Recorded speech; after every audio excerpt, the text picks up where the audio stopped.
Dada, çöçek anlayma. Mon çöçek etip.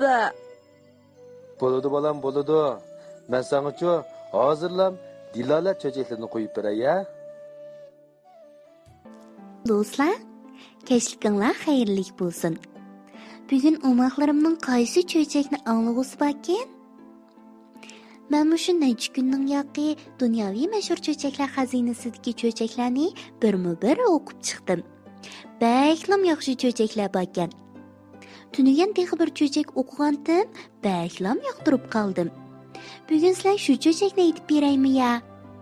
Undaqda hammamiz birlikda Germaniya cho'chki 6 azmatni anglaylik, ha? Germaniya cho'chki 6 azmat. Burunning burunisida Martin ismli bir yosh askar o'tgan ekan. U podshoh qo'shini qabul qilingandan keyingi bir qancha yillik umri urush o'ti ichida o'tibdi. Bir kunlarga borganda urushmi tugabdi. Martin askarlikdan bo'shinib yurtiga berib, xotirjam turmush kechirmoqchi bo'libdi. Ammo urushda g'alaba qilgan podshoh Martinni shu yerda qilib, ikki davlatdan ayirib turgan bir daryodagi ko'rikni saqlashga buyuribdi. Hashpash degicha yana 2 yil o'tib ketibdi. Martin sodiqlik bilan ko'rikni qo'g'dabdi. Lekin, shu 2 yil jarayonida podshoh harbiy ta'minot bermagachga, Martin ko'rikni saqlag'ach, tilamchilik bilan jon beqishga majbur bo'libdi. Bundoq ketaversam bo'lmog'udak, deb o'ylabdi Martin bir kunlarga borganda. Ko'rikni saqlasam saqlay, ammo podshoh menga ta'minot berishi kerak-da. Shuning bilan Martin poytaxtga berib podshohdan o'zining ish haqqini olmoqchi bo'libdi.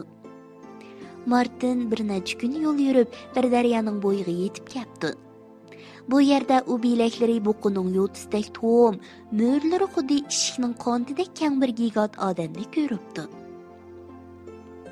Martin gigant odamga salom beribdi va o'zining podshohdan ish haqqini olg'ili ketayotganligini so'zlab beribdi. Gigant odam bir cho'ng daraxtni hech qancha kuchimayli yulibdi-da, daryoga to'g'risiga qo'yib, qani askar, daryodan xotirjam o't, debdi. Martin bu kuchtingir polvonning kerak kelganligini bayqab, uni birga safar qilishga taklif qilibdi. Ular ancha uzoq mangmayla bir ovchiga yo'liqibdi. Yiroqdagi tog' cho'qqisidagi o'michik to'ridagi o'michikni ko'rdinglarmi? deb so'rabdi ovchi va gapini tugatibla bir bay o'q etibdi. Uchaylan tog' cho'qqisiga chiqib, yiliq o'michikning o'qda o'lganligini ko'ribdi. Martin ovchini o'z bilan poytaxtga berishga taklif qilibdi. Uchaylan monga to'xtamay beqirayotgan bir shamol tugminning yiniga kelib qolibdi. Lekin bu yerda ozroq shamol yo'q ekan. Ular yana olg'a qarab ketib-olsa, ajoyib semiz bir odam uchrabdi.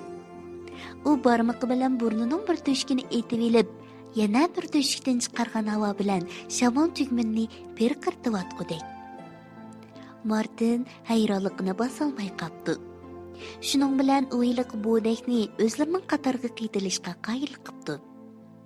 Poytaxtga yetib berishga oz qolganda ular bir odamni ko'ribdi. U ikki putini bir qilib bog'lab elib, to'xlab, sakrab mengib ketayotgandek. Seni kim bundoq bog'lab qo'ydi? deb so'rabdi To'taylan. O'zim bog'ladim, debdi bu yigit. Agar men putlarimni bog'lab olmasam, shamoldek uchib ketaman-da, atrofga manzillarni qong'uday ko'ra olmay qolaman. Shuning bilan bu yigitmi ularning sepiga taklif bilan qaytilibdi. Hammaylar uni yaltapan deb chaqirdigan bo'pti. Uzoq o'tmay, ular bir daraxtning ostida o'ltirgan yumaloq yuzlik, pakar bo'yliq bir odamni ko'rib qopdi. U shilapsini cho'kirib kiyib, so'l quloqini etib olgan ekan. So'l quloqni etib olganing nimasi? deb so'rabdi Martin hayron bo'lib. Agar shilapamni ilaversam, debdi u. Atrofga narsalarning hammasi to'nglab cho'qimizga aylanib qoladi. Hammaylar uning bu mahoratiga qoyil bo'libdi. Sizlar nega ketyapsizlar? deb so'rabdi. Martin ahvolni so'zlab bergan ekan, u martinlarning qatoriga qo'shilibdi. Shunaq qilib, ular taqib turqimi, qo'lining keldigan ishimi ajoyib g'arayib bo'lgan 6 odam bir guruh bo'lib qapti. Ular Sepil darvozasiga keldi. Qarasa, Sepil temiga bir e'lon chaplab qo'yilibdi-dek. E'londa yugurish musobaqasida Malikani kim yengib olsa, u shuningga tegidi deb yozilgan ekan. Oltaylan bir saroyga o'rilishibdi.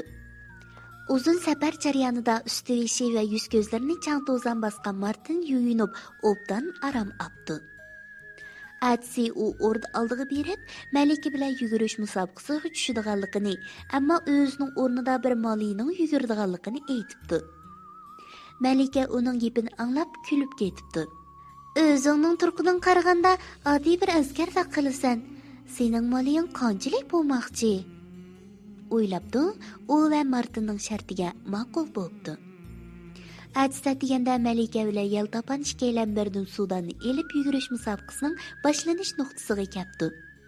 Chunki musobaqa qoidasi bo'yicha musobaqalashuvchilar yugurish jarayonida besib o'tadigan o'stangdan Sudanga suv elishi, oxirgi nuqtaga yetib kelganda Sudanda liq-muliq suv bo'lishi kerak ekan.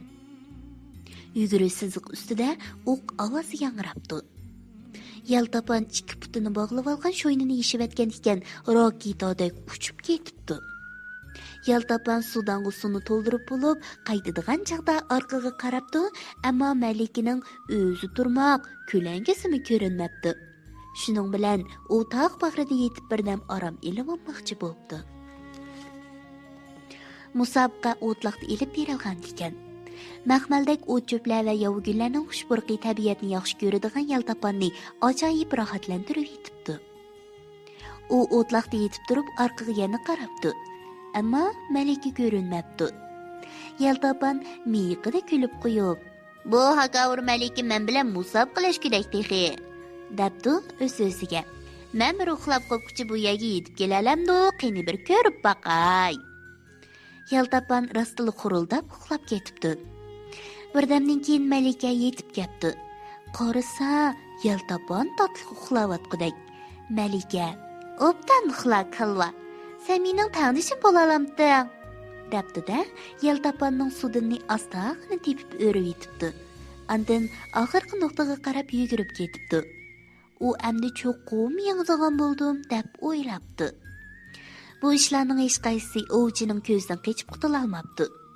U ahvolning chataqligini bayqab, osmonga qaratib bir pay o'q etibdi. O'qdal Yaltapanning quloq tubidagi o'tloqqa kelib tushibdi.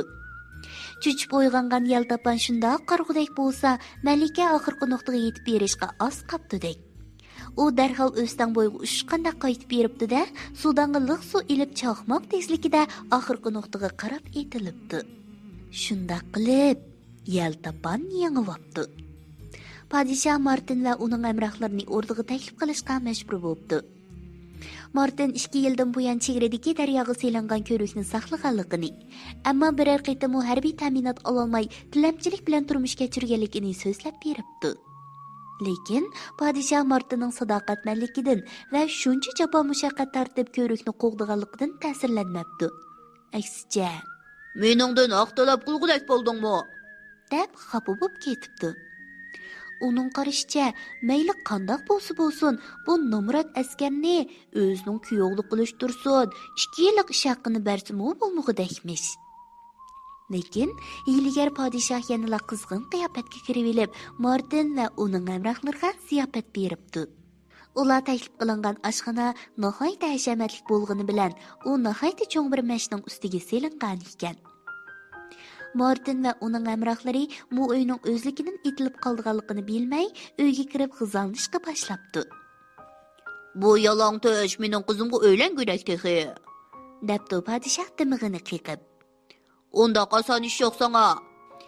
Podshoh xizmatkorlarga oshxonaning eshigini ching taqab, ostidagi mashga o't qalashga buyuribdi. Olti og'ina amdil g'izalnib turishiga uyning isib ketayotganligini sezib qopdi. Birdamdan keyin ular issiqdan nafasmi ololmay qopdi. "Xotirjam bo'linglar, chatoqni o'ngshaydiganga mana men bu," debdi yumaloq yuzlik patak. U bir qo'lqini bostirib, qing'ir kiyib shlyapasini tuz kiygan ekan, uyning ichi birdamdala muzlab ketibdi. Hatto ancha o'tmay, ular sovuqda joqildab titrashga boshlabdi. Әтісі падişah қауып болып өлген алтайларның өлігіні көріп бақмақчы болып, елік өйінің ішкін ашқыса, Мартин вә оның 5 әмрайы соғықта дір-дір тітрәп тұрғыдек. Падişah çöçüp кетіпті, әмма чан тұрмапты. О бұл қайтымы еңілгенеге тән берішке мәшбір болыпты. Әмма қызыны Мартинға берішіне еніл қалымапты. Әгер сен той ішіні тылға алмысақ, соңа лоққыды бір қалты алтын берімәк. Dəbdi padişah sodalashmoqchi bo'lib. Bo'ladi, Dəbdi Martin. Biroq bir shartim bor. Qizim to'g'riliq gap qilmaydiganli bo'lsang, har qanday shartingga qo'shilishga men tayyor. Dəbdi padişah. Shartim shu, qanday xaltini tanlash mening ixtiyorimda bo'lsin. Chatoq yo'q. Ko'taralaydiganli bo'lsang, xaltangni xolig'ining to'shqizib ol. Dəbdi padişah. Bechara padişah nihoyatda cho'ng bir xaltaga oltin kumushlar qochilinishga boshlaganligini ko'rgan chaqdala, ondan o'zining butun xazinasidagi boyligi bu xaltaga petib ketadiganligini tushunib yetibdi. Darvaqa, padişahning xazinasi quruq tilinib qopti. Padişah bir nomrod yalangto'shga aylanib qopti. Padişah achchig'ida burgudek sakrab ketibdi. U ikki yeng askarni Martin va uning hamrohlarini tutib kelishga avatibdi. Altın kümüşlerini padişah qaytırıp beringlar. Qo'linglarni ko'tarib taslim bo'linglar. Deb vaqirishibdi askarlar. Lekin olti azmat qilcha qo'rqib qolmabdi. Chunki ularning bo'dak botiri bor-da. Bo'dak cho'nqur nafas ilib, to'zi kuchab bir pulgan ekan, padişahning askarlarining ba'zilari otlari bilan qo'shilib, yiroq-yiroqlarga domlab ketibdi. Ba'zilari otlaridan domlab tushibdi. Ularning o'lganlari o'lib, o'lmaganlari qo'ral yaroqlarini tashlab, badar tikib etibdi. Padişahning qo'shini odatdan tashqari mahoratga ega bu 6 azmatga zodila tang kelolmabdi. 6 azmat oltin kumushlarni barobar 6 o'lishga taqsimlab bo'lishibdi. Ondan bir-biri bilan quchoqlashib, xo'shlashib, o'z yo'llariga ravon bo'lishibdi. Shuningdan tartib Martin bu yoqlarga qaytib kelmabdi. Umaqlarim, bu 6 azmatning ajoyib g'aroyib mahoratlari borgana, ularmish iqtidorlar orqali qorniyat, hoqavur padişahni mag'lub qildi. Demisimi, odamda cho'qim iqtidor bo'lish kerak. Bu iqtidor cho'chakdagi 6 azmatning ajoyib g'aroyib mahoratlari emas, balki maktabda yaxshi o'qib, yaramli odam bo'lish, esil axloqiy fazilatni yetildirish va kamchilikni tuzitib, ortiqchilikni joriy qildirish. Bizchu umaqlarim, hozir faqat mushlarni o'zimizda hozirlashga tirishaylik bo'lamdi. Shu vaqtda bizmi iqtidorli azmat bo'la olamiz. Kech bo'lib ketibdi, amiz bugun baldir uxlanglar. Tatliq tushlar sizlarga hamroh bo'lsin.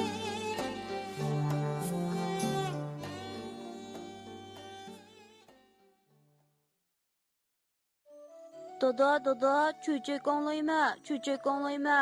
Men cho'chak etibba. Bo'ladi bolam, bo'ladi. Men sanga-chu hozirlam Dilola cho'chaklarini qo'yib beray, ya.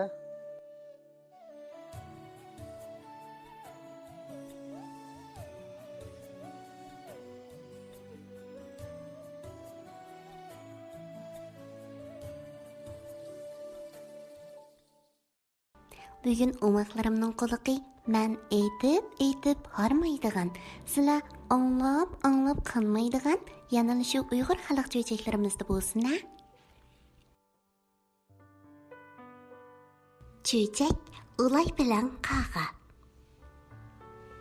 Kunlarning birida ulay bilan qaga chelishmoqchi bo'libdi. Kim yiqsa, yiqitquchi yiqilg'uchini yeyishni to'xtam qilishibdi. Shuning bilan bu ikki jonivor yatti kech kunduz chelishib, oxir qaga ulayni yiqitib, uni yeyishga tamshalganda ulay o'rnidan turib: Ey qaga, sen bo'lsang uchar jonivorlar ichida eng sat, poskini bir narsa. Shuning uchun qayerdan bo'lsin suv tepib, tomchiqni pokizlab kelib meni yeygin. Tapdi. Qaga 41 kech kunduz suv istab, cho'l jaziralarda nihoyat ko'p avora bo'lib, oxirida suybar bir quduqni tepibdi. Lekin uning ichiga tushay desa, keyin qaytib chiqish qiyin. Tushmaydiysa, boshqa bir yerda suv yo'q. Hech bir iloj qilolmay quduqdagi suvga qarab, "Quduq adash, bersang suv, yay tumshuq, olayni yeb, bo'lay semiz, uchay egiz." Debdi. Quduq miqida kulib qo'yib, "Men bu suvni g'ayrib musafir, o'tgan kechgan karvonlar uchun saqlab qo'yganman. Sening bu quruq gapingga suv chiqarib berolmayman. Agarchi xohlasang, ko'zi deb kelib sol, uningdan keyin ixtiyoringcha suv beray." Debdi. Qag'ining beshiga cho'ng ham tushib, enikini tutib uzun o'tiribdi. Bu cho'llikda suv tatquda qoch tepishga ko'zi yetmay, bir necha kun yo'l yuribdi. Bir yeziga kelib, bir axlatxonaga qarasa, bir buchoq ko'zi turg'idek. Qaga: "Ko'zi adash, bo'lsang butun, tartay suv, yay tumshuq, olayni yeb, bo'lay semiz, uchay egiz."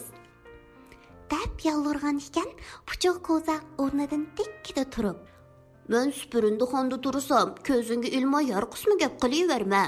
Meni egilarim nurg'un ajr qilib, tog'dan seg'iz to'p akilib, xumdonga selib pishirib ko'z yasaydi. Ondan keyin suv tortadi" debdi. Qaga ular tirilishiga qaramasdan izdan bir seg'izlikni tepib tizlanib o'ltirib, seg'iz to'piga qarab, "Seg'iz adash, bersang seg'iz, etay ko'za, tartay suv, yuyay tumshuq, olayni yeb, bo'lay semiz, uchay egiz" debdi. Seg'iz chiroyini ancha oshmasdan Qagaga qarab mundaq debdi: "Men bo'lsam uzun yillardan beri mush yerda saqlanib yotdim. Atrofimda yashayotgan nurg'un kishilar peshonlaridan ter oqqizib, meni qo'llab ilib, nurg'un mehnat bilan ko'z yasab ishlatib keldi.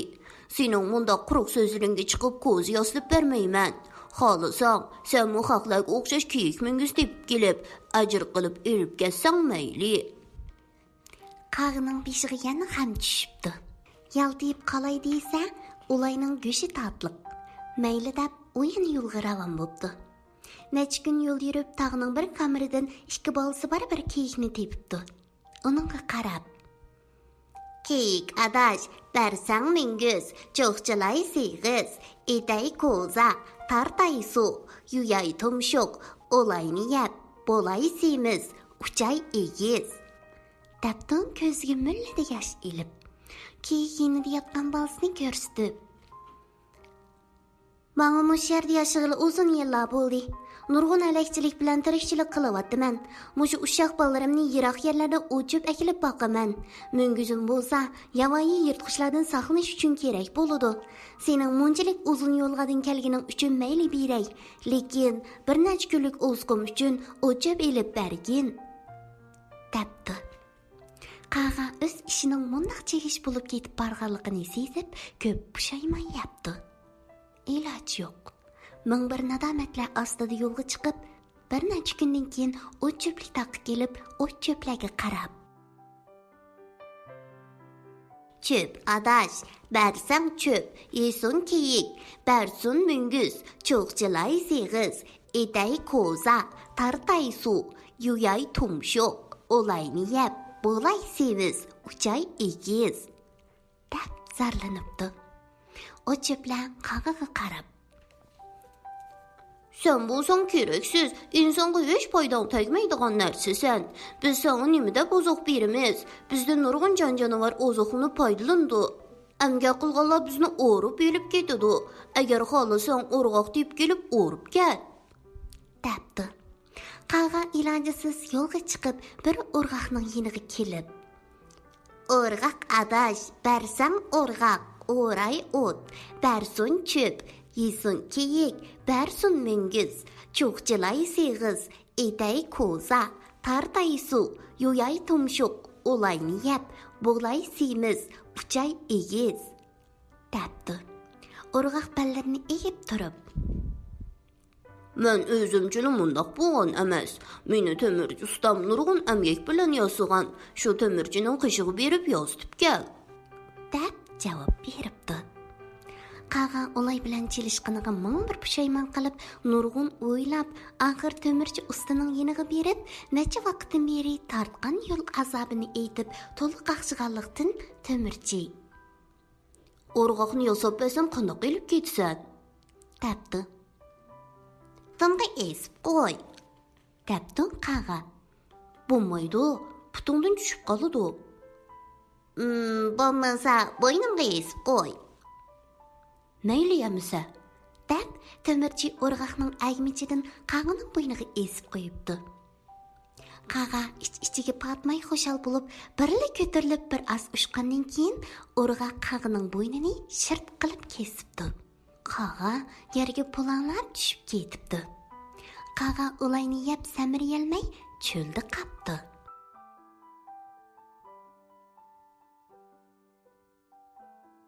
Omoqlarim, bu cho'chakdan nimani his qildinglar?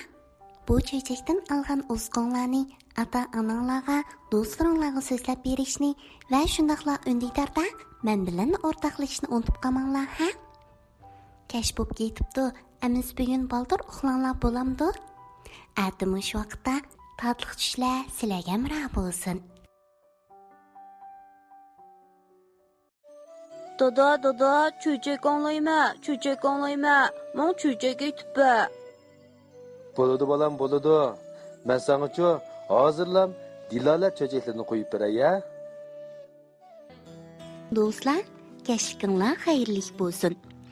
Bugun men sizlarga Adil Abdurahmon tog'a fanniy hikoyalardan O'simlik va bahor degan hikoyani aytib beraman.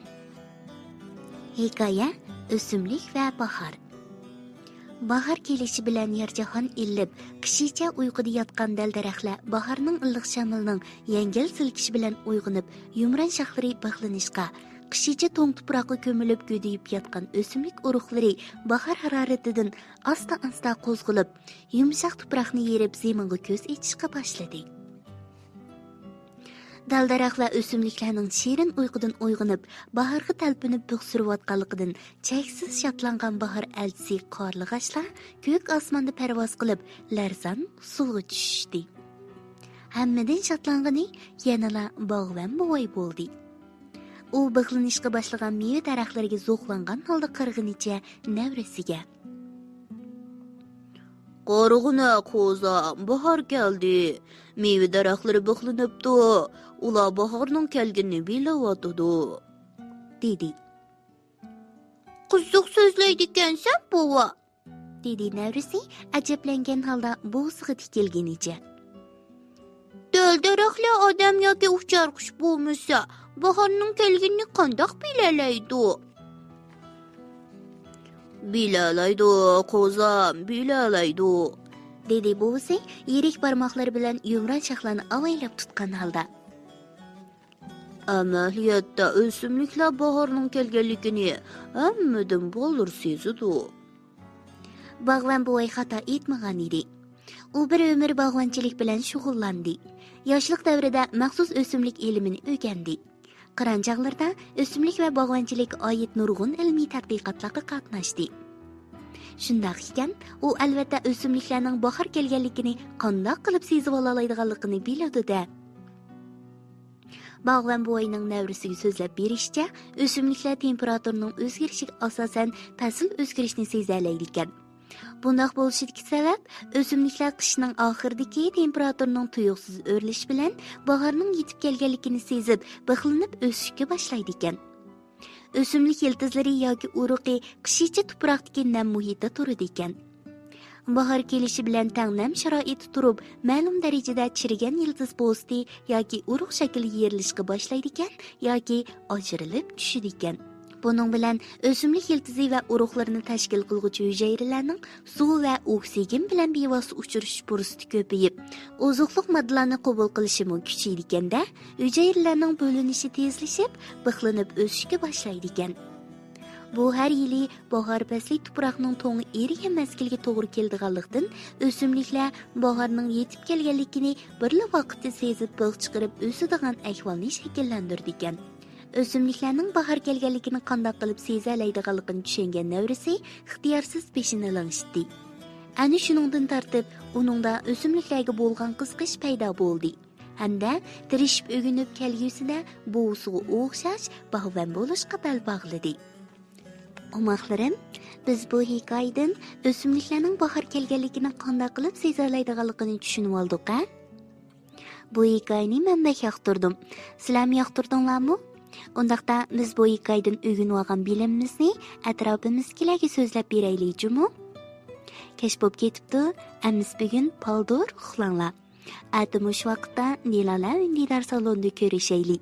Tatliq tushlar sizlarga hamroh bo'lsin.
Dada, çöçek anlayma, Mon çöçek etip Boludu balam boludu.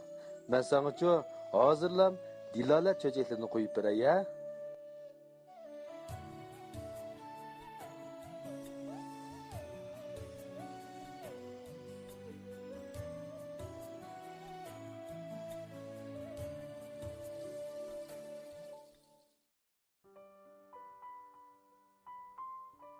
Dilala ovozli cho'chaklarni yoqtirib anglab kelayotgan o'maqlarim, kechlikinglar xayrli bo'lsin. Bugun biz birlikda Abdul Abdurahmon tag'a fanniy hikoyalaridan o'simlikning o'zqi degan hikoyani anglaylik, ha?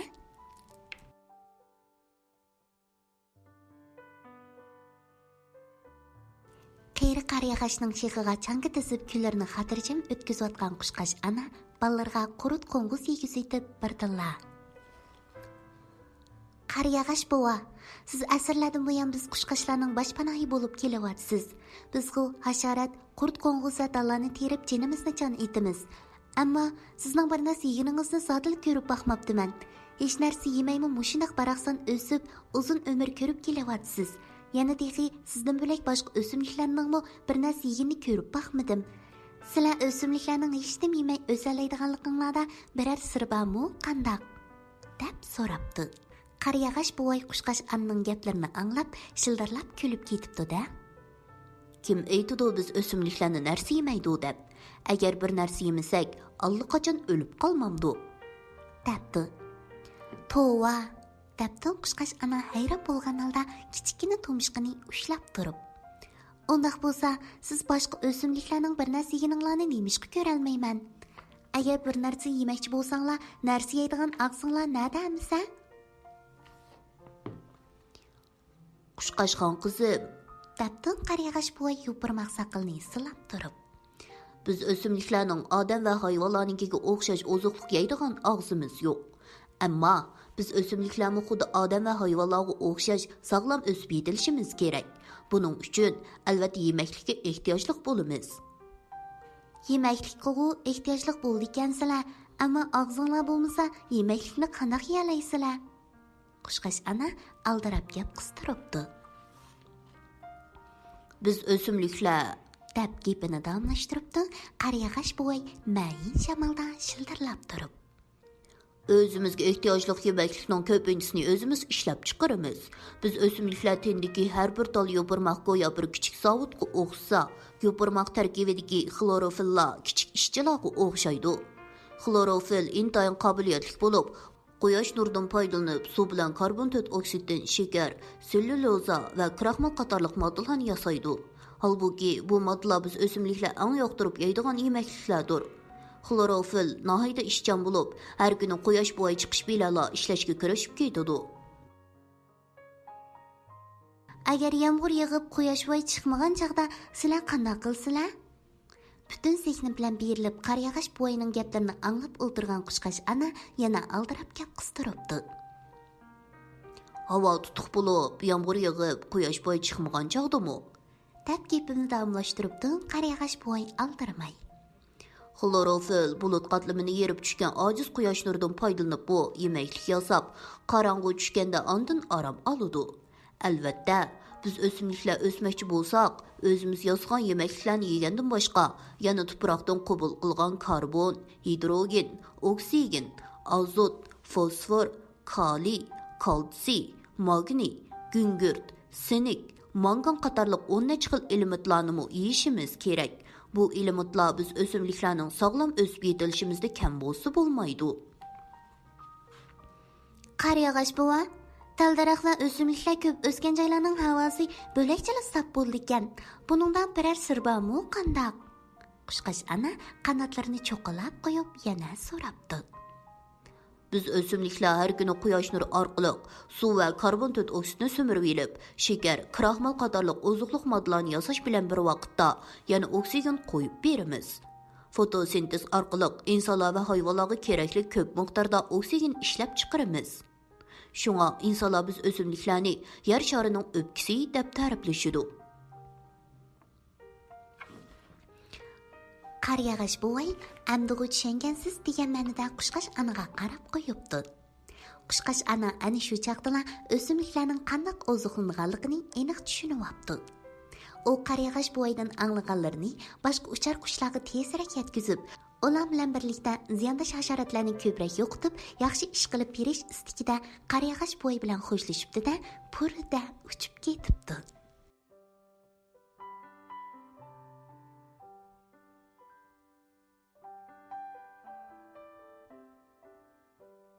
Do'stlar, Biz bu hikoyadan yangi bir bilimni o'rganib oldik ha?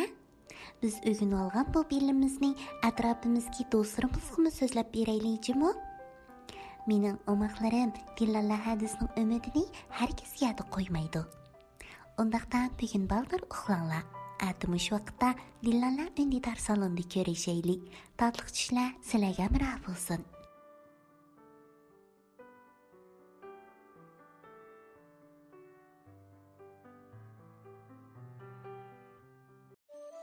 Dada, çöçek anlayma, Mon çöçek etip Boludu balam boludu. Ben sana şu hazırlam Dilala çöçeklerini koyup beray ya.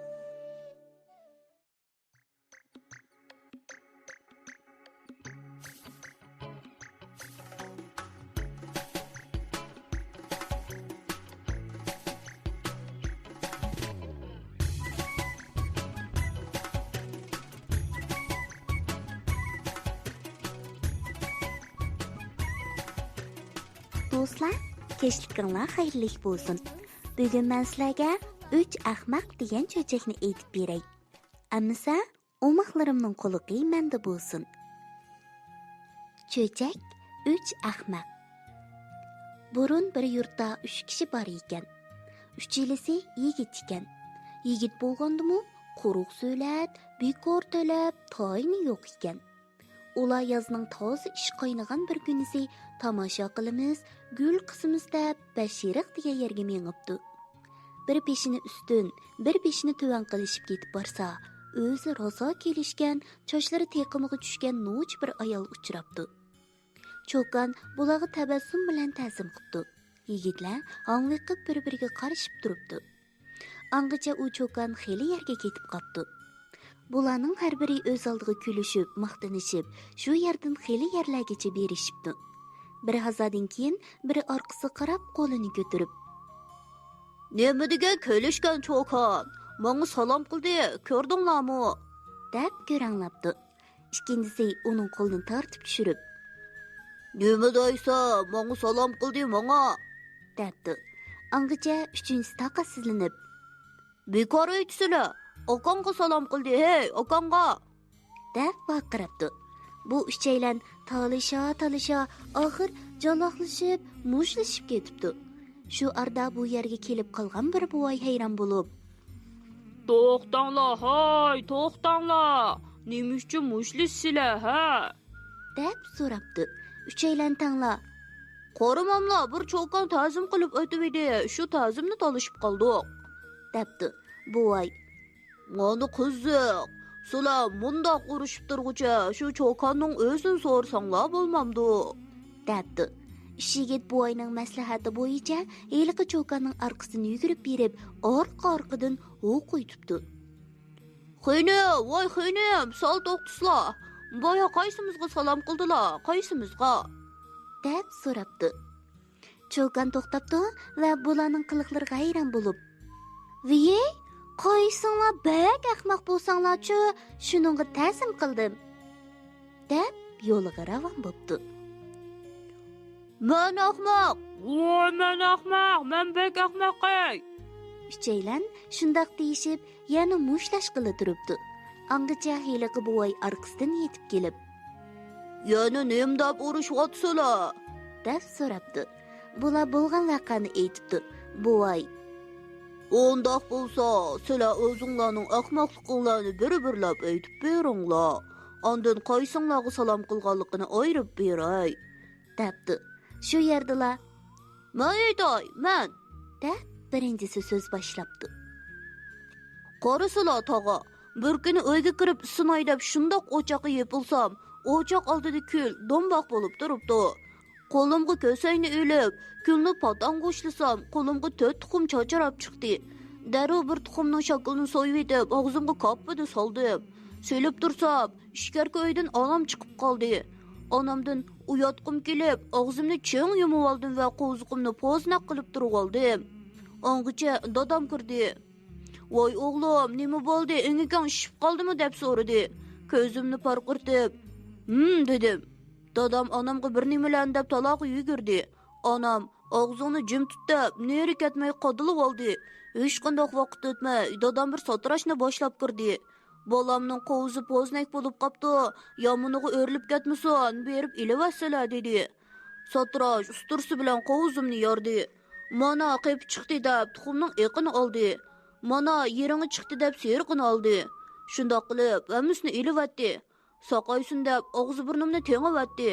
Men qarab turib, yong'oqimni yorg'izgan, mana shundoq ahmoqman. Shumidi sening so'zing? deb ikkinchisi so'z boshlabdi. Sening ahmoqliging mening ahmoqligimga suv quyib bera olmaydi ekan. Qarasila tog'a, mening bir og'icham bor edi. Men uningga nihoyat omroq edim. Bir kuni bozorga borg'ili qo'psam, og'icham, "Voy, menga 2 pullik upa og'ach kelsilajimi?" dedi. Shu yerdan bozorga borguncha og'zimdan tushirmay, "Uppa" deb bordim. Bozorning qishig'i kelganda oldimga yo'g'on bir eriq uchirdi. Oldimga bir, keynimga bir mengib eriqdan bir otlab edim. U yonga yo'ng'ilab tushdim.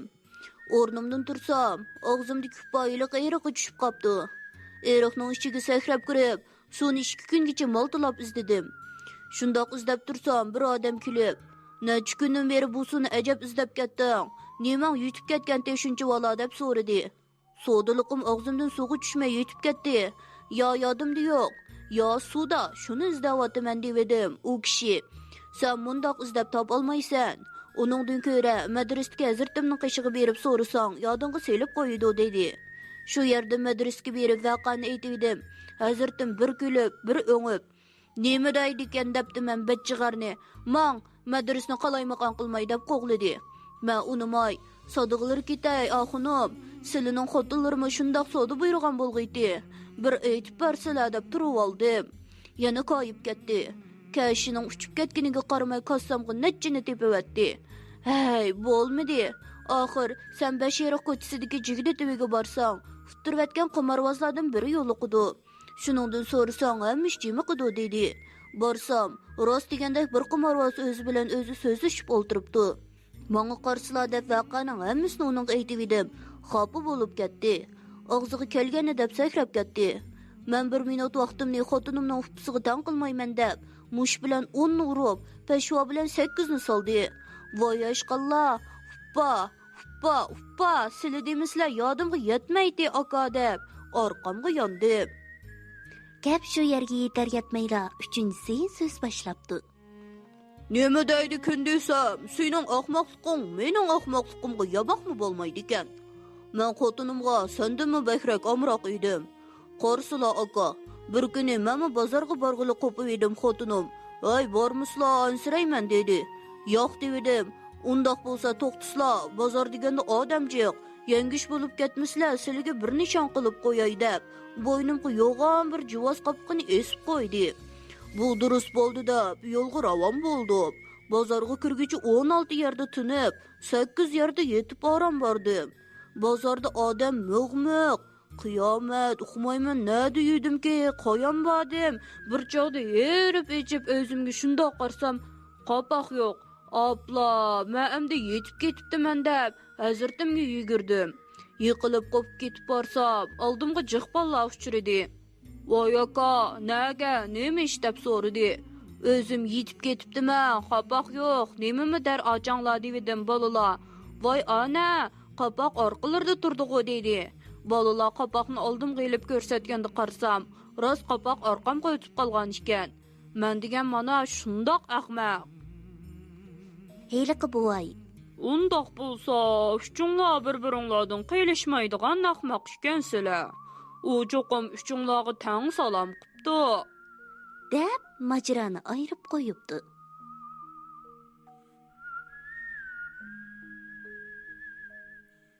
Umoqlarim, cho'jakdagi 3 kishi ismi jismiga loyiq ahmoqgana, ularning qilgan atganlarini anglab, bak kulib ketdim.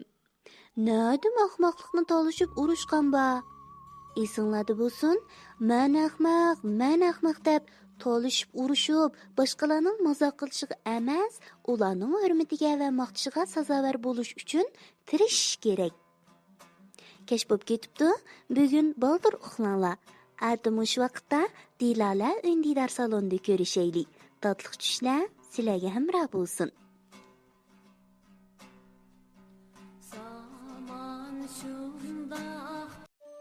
Dada, cho'chak anglayma. Men cho'chak aytibba. Bo'ladi bolam, bo'ladi. Men sanga-chu hozirlam dilolat cho'chaklarini qo'yib beray, ya.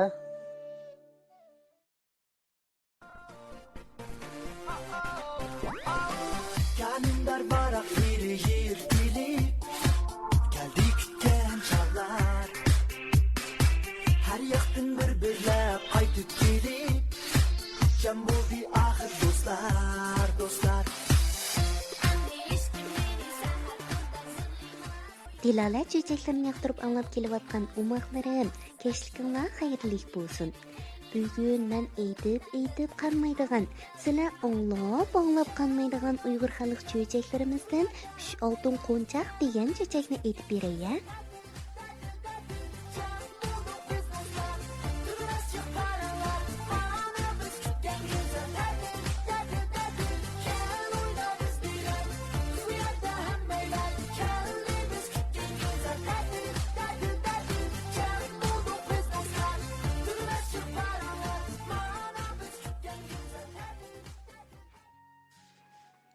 Cho'chak 3 oltin qo'nchaq. Burun bir podshoh o'tgan ekan. U qo'l ostidagi baglarning ahvolini sinab boqmoqchi bo'lib, turi, rangi, cho'ng kichikligi o'xshash 3 oltin qo'nchaq yasitibdi. Ondan u qo'nchaqlarni bir bakka avatdi. Bu 3 qo'nchaqning bahosi 3 xil. Birinchisi arzon, ikkinchisi qimmatroq, uchinchisi qimmat. Bundoq bo'lishining sababi nima ekanligini topsin. Debdi.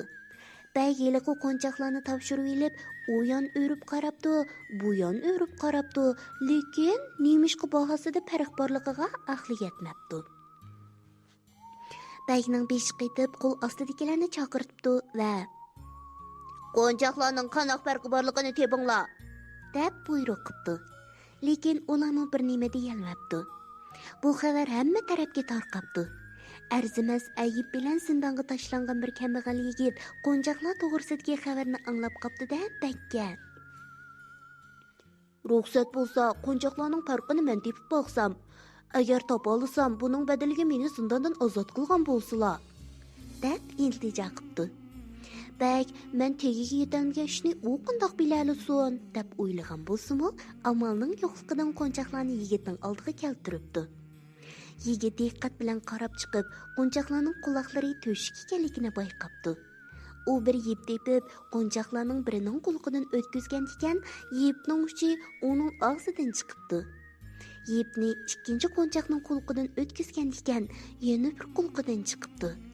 Uchinchi qo'nchaqning quloqidan o'tkazgan ekan, yebning uchi qo'nchaqning hech qanday yeridan chiqmabdi.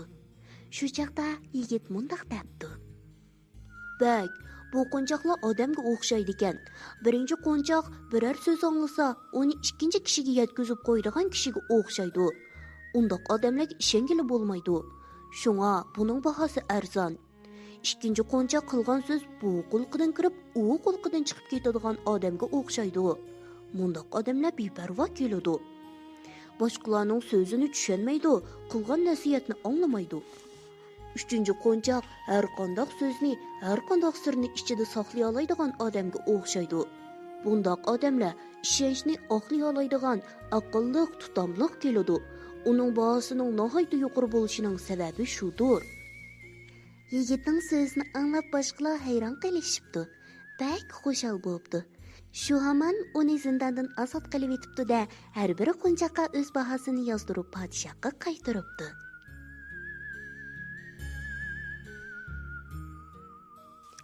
Umoqlarim, cho'chakdagi bu yigit nima degan aqlliq? Deymizmi, har qanday so'zni, har qanday sirni ichida saqlay oladigan odamlar ishonchni oqlay oladigan, aqlli, tutamliq keladi. Bunday odamlar mangu kishilarning hurmatiga sazovor bo'lib yashaydi. Shunga ular hammadan qimmatli. Bir kishining gapini yana bir kishiga yetkazib qo'yadigan, sir saqlay olmaydigan, qilgan so'z bu quloqidan kirib, u quloqidan chiqib ketadigan beparvo kishilar mangu qimmati yo'q yashaydi. Shuning uchun biz har qanday so'zni, har qanday sirni ichida saqlay oladigan aqlli bolalardan bo'laylik, jumu. Kichik do'stlar, bugun cho'chakni mushargacha aytib beray, ya. Undaqda Dilala hadanglarga agishib tuvandagi qo'shiqni o'rganinglar, ha? Balalar qo'shiqi qo'ng'iroq.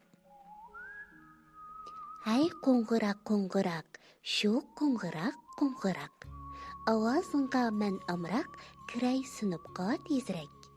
Kiray sinibqa tezrak, ustoz saqlab qolmasin, bizning sinibda undaq kechikkanlar bo'lmasin.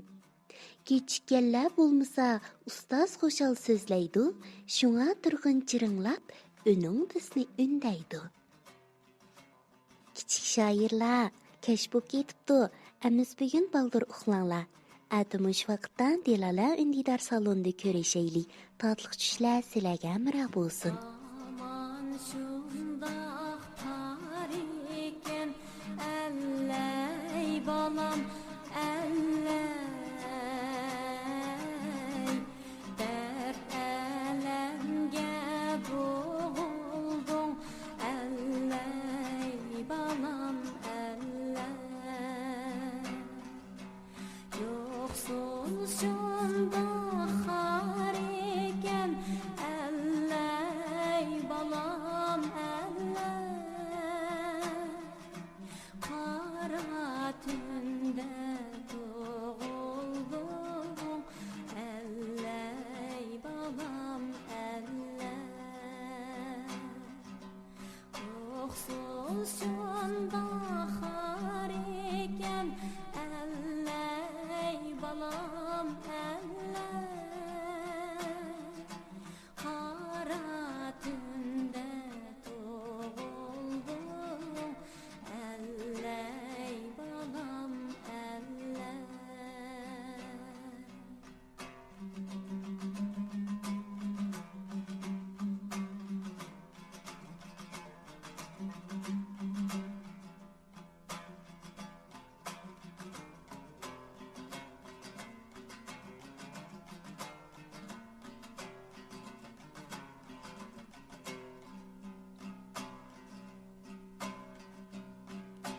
elley desem dilimden elley balam elley baltamı tut dilimden elley balam elley güzelliğin tulunay elley balam elley ayrılmay men yenimden elley balam elley güzelliğin tulunay elley balam elley ayrılmay men yenimden elley balam elley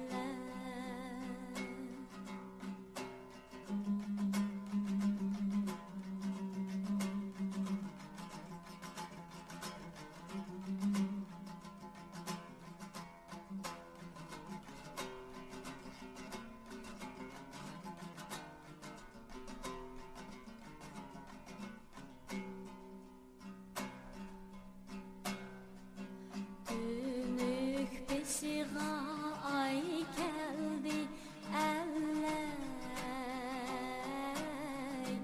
yaşlar döktüm üstünge elley balam elley anam edin sütümge elley balam elley dadımız musay geldi elley balam elley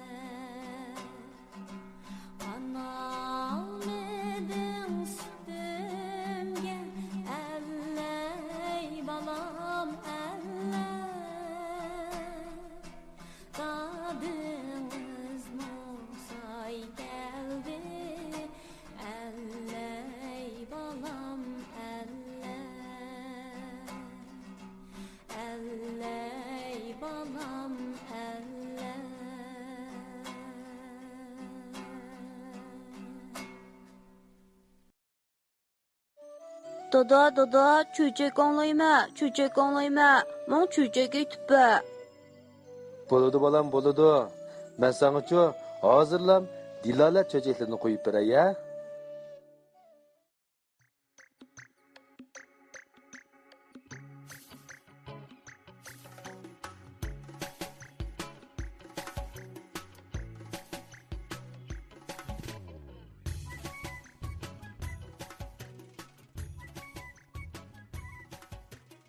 Dilala çöçeklerini yoqtirib anglab kelayotgan omoqlarim, kechlikinglar xayrli bo'lsin. Bugun men sizlarga Uchtigarning chorasi degan cho'chakni aytib beray. Cho'chak Uchtigarning chorasi. Zamonlarning zamonisida janub bilan shimolning orasida bir Uchtigar yashagan ekan. U kishilarning akalgan matosini uchta qilib, ya'ni silliqlab berib, shuning bilan chan boqidi ekan.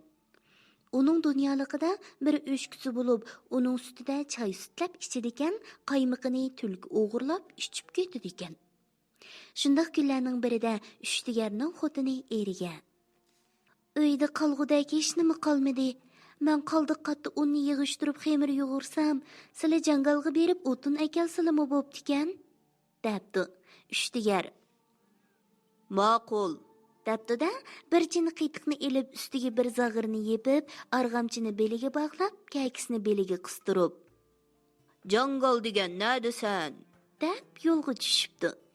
Jangalga yaqin qolganda bir chig'ning tuvidan bir jup to'rg'ay uchib chiqibdi. Uchtigar engishib qarasa, to'rg'ayning uvisi, uningda bir necha to'rg'ay tuxumi turg'udek. Ko'ziga chiroyli ko'ringanlikdan tuxumdan ikkini elib, qo'yniga silib yo'lga ravon bo'pti. Chashgoh vaqti bilan o'tin oldigan jangalga beribdi. Birdam aram olgandan keyin yerni ko'lab qiytiq bilan nonni so'g'uqroq tursin deb shu yerga qo'yib, ustiga shox shumbi bilan belgi qipti. Bu yerni topolmay qolmay deb arg'amchini tashlab, uchini so'rtib qo'yib, jangalga ishkirlab mengibdi va quruq daraxtlarni tepib kaslashga boshlabdi. Naqshu chaqda Uchtigarning oldidan beshi bulutda o'z yo'g'on va ko'rimsiz sert bir narsa chiqib kelib: Ey, sen kim? Bu yerda nima izlab o'milab yurasan? deb hayva bilan so'rabdi. Uchtigar qarasa, bir bahayvat diva. U o'zini to'xtatib: Etim mening Alamnur, kasbim bilsang Uchtigar. Donqim olamga mashhur, ishtisa meni divilar uxlayolmas rohatda.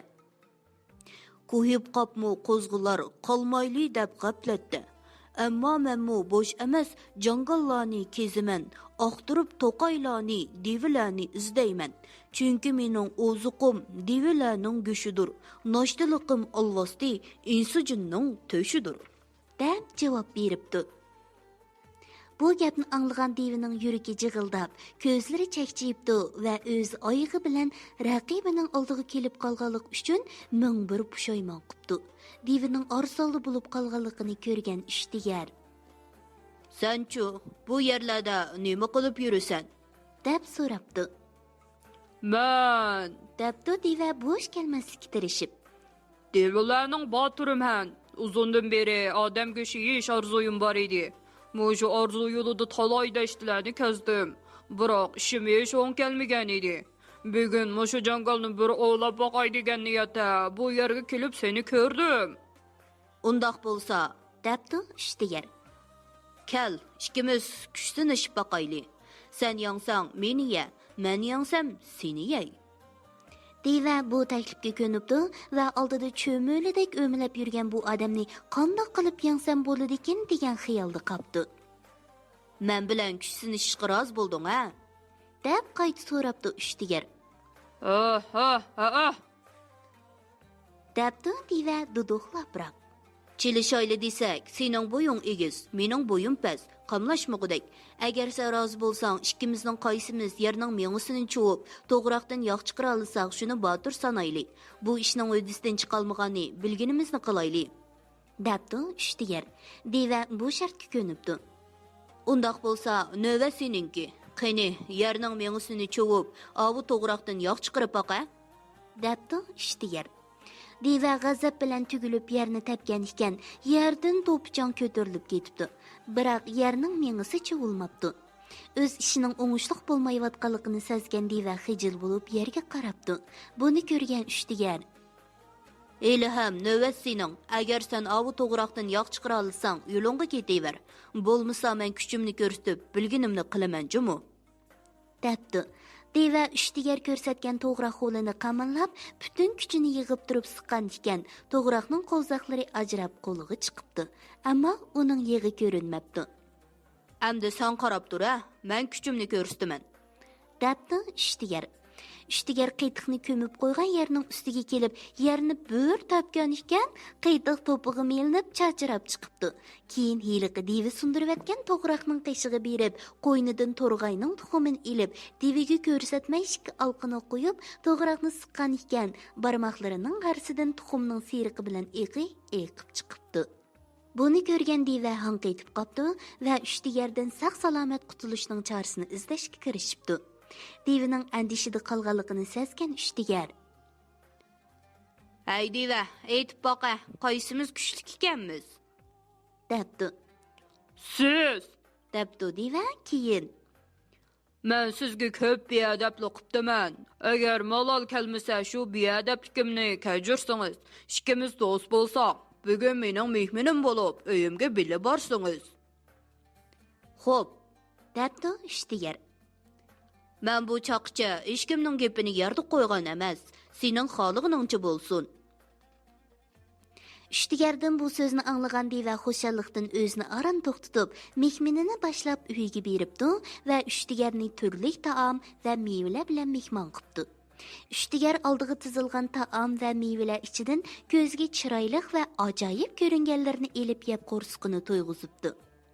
Angacha kun bitib zavol bo'pti. Deva ishtigarning nahayt oz taom yeganligiga hayron qolgan bo'lsa-mu, so'rashga petin olmay saroy uyining o'tirsiga o'rin silib, ishtigarni aram elishga taklif qilibdi. Ishtigar kirib qarasa, Devaning solgan o'rni to'nglikning udildimish. Ha, bu haramzada meni kechich o'ldirishni pamlabdi deb, chiroqning yo'riqida to'rt tarafga qarasa, har yo'g'on tekchilar turg'idek. Agar biror ish bo'lsa, takchiga chiqib olishni o'ylab, o'ringa kirib yalg'ondan uxlagan bo'lib pushuldabdi.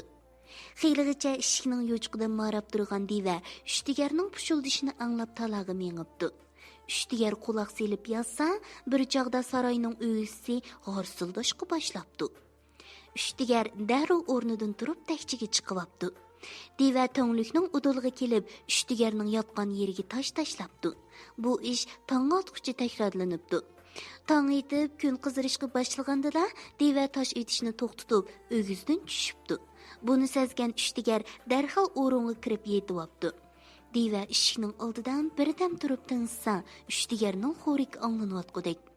Ilgari tashlagan tashlariga keyingi tashlagan tashlari tegib qonqib, yotqanning ustida bir tomli toshning qolmaganligidan xabarsiz qolgan Deva saroyning eshigini ochib qarasa, ishtigar yotqanning ichida avval oqshomqidek pushuldab yotgudek. Buni ko'rgan Deva, bu haqiqatan botir ishkan, har nima bo'lsa bir ahvol so'rab boqay deb o'ylab: "Hey birodar, tong otdi, uxlaveramsiz?" debdi. Ishtigar beshini ko'tarmay turib: "Kechidan birgilaring yotqanning ustida jang qilib uxlatmadi. Endi ko'zim uyquga beribdi-kan, sen vorqirg'ili turdingmi?" debdi. Ishtigardan bu so'zni anglagan Deva, men tashlagan tashlag'i o'lmay, uni texib burgiga o'xshityotdi. Demak, bu haqiqiy botirning o'zi ekan. Buning bilan men zodi tang kelolmagudekman deb, qaytib chiqib, ishtigarning atiganlik cheyish uchun tayyorlik ko'ribdi. Choymi ichilibdi, ishtigar xo'shlashib mengishga tamshalganda, Deva bir sanduqqa oltin qachilab ko'tirib chiqib: "Ey polvon, bu mening sizga qilgan sovg'atim, olg'ash keting ha?" debdi. Ishtigar qarasa, yo'g'on bir sanduq. Uni ko'tirish emas, o'rnidan yo'tkashga xiyli kuch kerak-da. Bu yerdami bir hiyla ishlatay debdi u o'z-o'ziga. Shuning bilan u Devaga: Bizning rasm qoidamizda biror kishi do'stlariga yo'lliq tutsa, uni o'zi opirish beradi. Agar sen buni ko'ngil ko'ksingdan chiqarib sovg'at qilgan ekansan, uyimga opirib bergin. Bo'lmasa, men akatmayman. Debdi. Diva bu so'zni qabul qilib, Uchtigar bilan birga sanduqni o'shnisiga ortib yo'lga tushibdi. Bular azmangdimi, chiqmangdimi, bunisi bizga noma'lum. Ishqilib Uchtigarning uyiga yaqin kelibdi. Bu chaqda Uchtigarning xotini o'g'ziga chiqib, eri ketgan tarafga qarab turgan ekan. Buni ko'rgan Uchtigar Diviga qarab: Ay birodar, ko'rdingmi? Mening xotinim o'g'ziga chiqib yo'limga qarab turibdi. Men oldiroq berib, sening bilan og'ini bo'lganligimni uqtirib qo'ymasam bo'lmaydi. debdi. Diva bu so'zga ma'qul bo'lib, sanduqni yerga qo'yib aram elishga boshlabdi. Uchtigar uyiga kelib: Xotin, chaqqan bo'la. Uyga kir, qozon qumuchingni taraqshitib tur. Men ovi devini boshlab kirganda sen menga, "Voy, mehmonga aytadigan oshqi qaysi devining go'shini to'g'rayman" degin. debdi. Xotini bu gapga hayron bo'lgan bo'lsa-mu, buning tagida biror sir bo'lsa kerak deb ma'qul bo'pti. Uchtigar devini boshlab eshik oldiga kelib to'xtabdi. Devini uyga boshlaydi desa, uning patmaydiganligini bilib, eshik oldiga so'rin tuzibdi. Bular amd o'ltirgan ekan, uy ichidan Uchtigarning xotini: "Hoy odam, mehmonga cho'ng devining go'shini to'g'raymi yoki kichkiningmi?" deb so'rabdi. Uchtigar javob berguncha deva o'rnidan turib qaychibdi. Devini qochirgan Uchtigar xotiniga bo'lgan voqeani so'zlab berib, sanduqdagi oltinni uyiga to'shishga boshlabdi. Endi so'zni tulkidan anglayli. Uchtigarning o'shkisining sutidan suzib elangan qaymoqni ichib o'ginib qolgan tulka tilini bir g'ayrish chiqarib kelayotgan ekan. Uning oldiga Uchtigarning uyidan qochgan devi uchrabdi. Devining oldi orqasiga qaramay qaytib kelayotganligini ko'rgan tulka: "Hay, deva, nimadan shuncha qo'rqib ketding, a?" debdi. Deva tulkiga Uchtigarning voqeasini so'zlab beribdi. Bu gapni anglagan tulka: "Hay ahmaq, egiz odam ahmaq keladi degan rostkan jumo. Bo'yinga qarasa bulutga taqishidi, ammo meningchilikmi aqling yo'q ekan. Men kunda berib uning o'shkisining sutining qaymoqini qaqshitib turib ichib kelgan yerda sen qasding qandoq bo'lg'ini?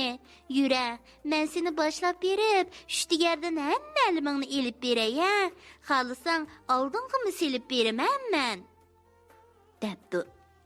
Bu gapni sen rostini aytyotamsan, debdi deva. Ha, debdi tulka quyrug'ini o'ynatib. Deva o'ylab, tulkiga haromzada bo'ladigan bu yo'g'on gap qilib opirib meni bir bolog'i tiqmisan yana degan yerga kelibdi. "Undoq bo'lsa", debdi deva. "Kel, quyruqingga mav arg'amchini bog'lab, shuni tutib mangay. Agar meni aldaydigan bo'lsang, bilib qo'y, quyruqing menda, ha? O'zim bilganni qilaman." Tulka bu shartga ko'nibdi. Shunday qilib ikkisi yo'lga tushibdi. Oltinni uyga to'shib bo'lgan Uchtigar o'g'ziga chiqib atrofga nazar solibdikan, ko'ziga yetilishib kelayotgan tulki bilan devichilik qilibdi. Uchtigarni g'am besibdi. U o'zini o'ngshab, ko'nglini to'xtatib qarasa, tulka yiqilib kelib qolganmish. "Hey, haromzada tulka", debdi Uchtigar tulkiga xitob qilib. "Mendan bir deviga pul olganingga hafta bo'ldi. 3 kunda kelaman deb kelishing bugunmi? Bu mayli, yana kelib mening og'inamni aldab kelganing uchun men seni qandoq qiynab o'ltirsam bo'ladi? Qani, o'z og'zing bilan aytib boqa." Uchtigardan bu so'zni anglagan deva, tulka meni sotqilay kelgan ekan degan o'yga kelibdi-da, tulkini so'rgan peting bayavonga qaytibdi va ketib berib tulkini beshidan aylantirib yerga bir urib tikan, tulkining g'iqqida jini chiqib ketibdi. Shuning bilan Uchtigar tulkining bo'zaq qilishidan qutulib, oxirgi umrigacha xushal yashapdi. Aytishlarga qaraganda, shuningdan buyon deva odamlarning ko'ziga ko'rinmaydigan bo'lganmish.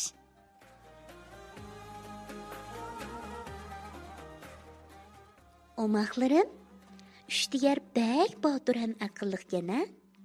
Deva yo'g'on, qo'rqinchli bo'lsa-mu, Uchtigar uningdan qo'rqmay, aql parasti va botirligi bilan hech nimadan qo'rqmaydigan devini qo'rqinchoq yarmasolatga keltirib qo'ydi.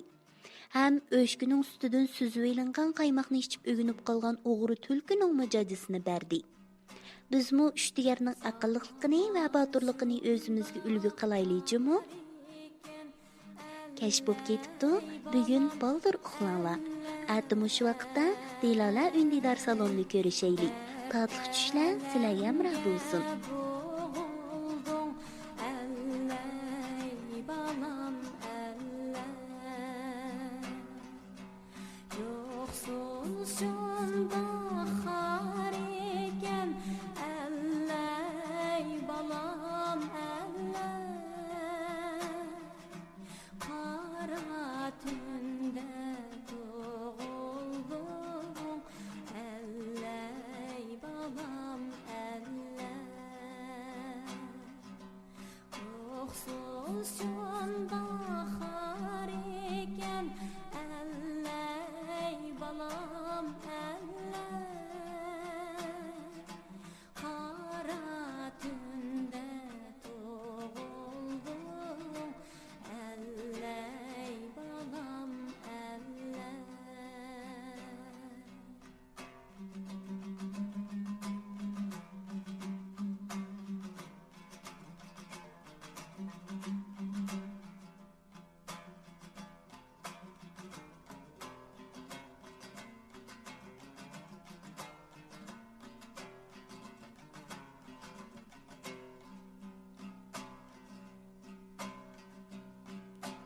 Elley desem dilimden elley balam elley Baltamı tut dilimden elley balam elley Güzelliğin tulunmay elley balam elley Ayrılmay men yenimden elley balam elley Güzelliğin tulunmay elley balam elley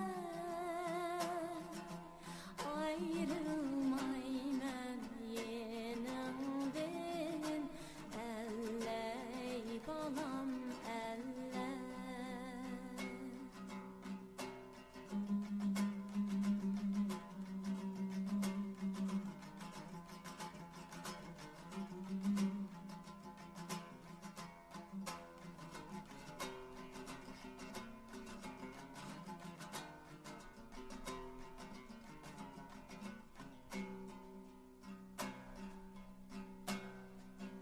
Dönük beşiğa ay geldi elley Yaşlar döktüm üstünge elley balam elley Anam edin sütümge elley balam elley Tadımız musay geldi elley balam elley Anam edin sütümge elley balam elley Tadımız musay geldi elley balam elley Elley balam elley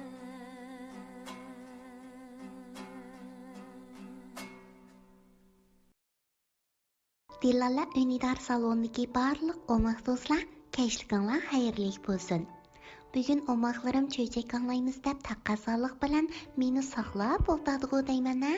Undaqda men omoqlarimni taqozo qilmay, darhol sizlar anglab qolmaydigan yana shu Uyg'ur xalq cho'chaklarimizni aytib beray-a.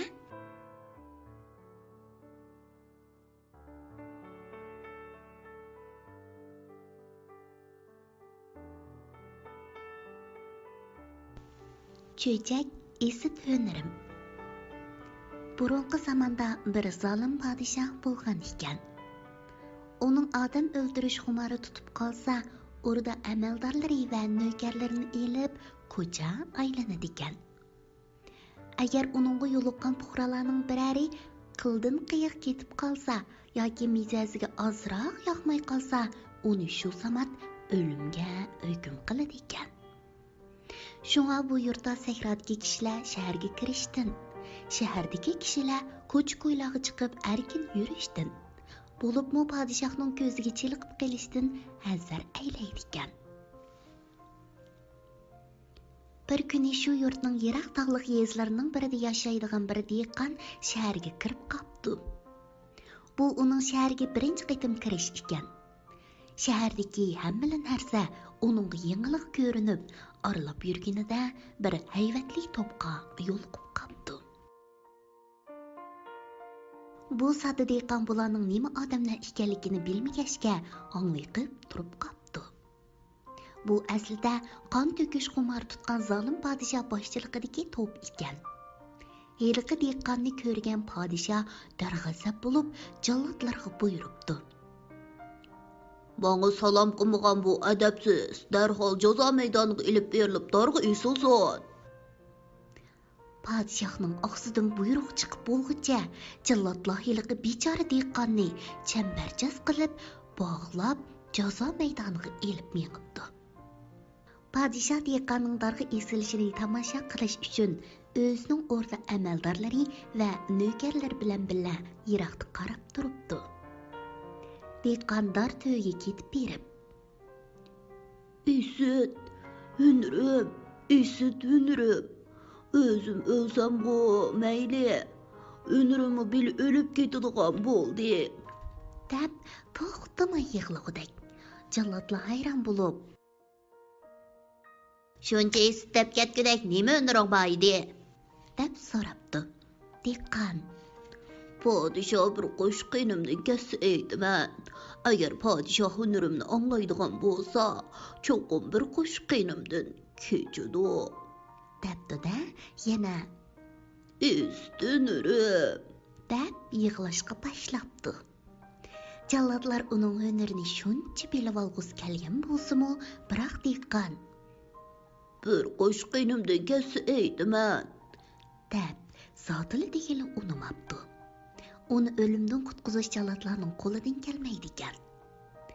Jallodlar ana shundoq arsalda bo'lib turgan vaqtda dehqonning teg'ichi darg'a esilmaganligidan g'azablangan podshoh nemish bo'lganligini o'qish uchun bir nökərini avatibdi. Nökər qaytib kelib podshohga: Qudratli shohim, dehqon o'zim o'lsam-go mayli deya, biroq hünürümni bil o'lib ketadigan bo'ldi, hünürüm deb yig'lab etibdi. debdi. Podshoh Nima hünür borkan? deb so'rabdi. Podshoh bir qo'shqinimdan kassa aytib beratdim deb degili unmayotdi. debdi nökər. Podshoh Qiziq, o'zining jinidimi o'shiq ko'radigan qandoq o'ynadi bu? deb o'ylabdi-da, dehqonni qaytirib kelishni buyuribdi. Jallodlar shu hamon dehqonni podshohning oldiga yetkazib keldi. Nima hünürüň bar edi, ayta. debdi podshoh dehqonga. Bir qo'shqinimdan kassani aytman. debdi dehqon. Uning hunarini anglashga taqozo bo'lgan podshoh Bir qo'shqiningdan kashdim, ayt. debdi. Dehqon Qudratli shohim, mening qiytiqqa non chilab yeydigan hünürüm bar edi. debdi. Atrofda turganlarning hammasi kulishib ketibdi. Zolim podshoh yo g'azablanishni yo kulishini uqolmay qoldi. Shundoq qilib, dehqon o'limdan qutulib qoldi.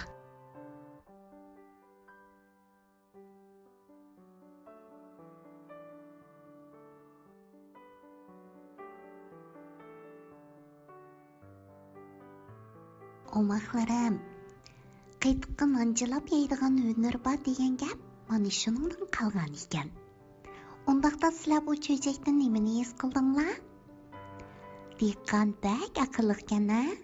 U qallasini ishiltib, aql parosati bilan o'limdan qutulib qoldi. Biz bu dehqonni o'zimizga ulgu qilaylikmi?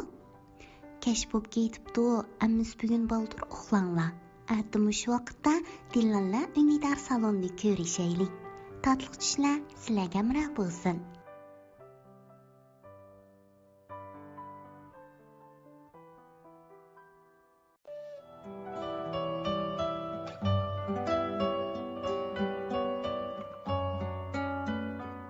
Dilala cho'chaklarni yaqtirib anglab kelayotgan omoqlarim, kechlikinglar xayrli bo'lsin.